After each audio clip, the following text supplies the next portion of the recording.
أنا أقرأ رواية الإمام الكسائي بطريق الشاطبية. أعوذ بالله من الشيطان الرجيم.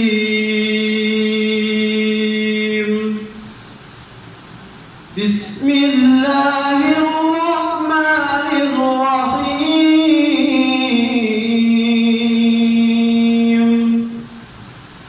تبارك الذي جعل في السماء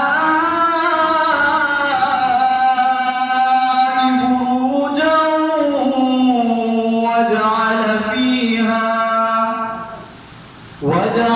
فيها سرجا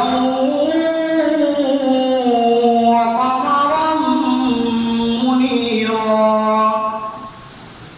وهو الذي جعل الليل والنهار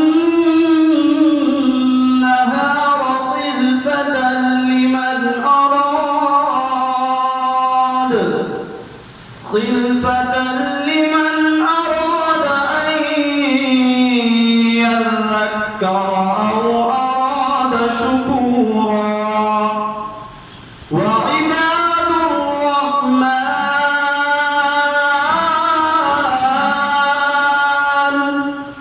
وعباد الرحمن الذين يمشون على الأرض هونا وإذا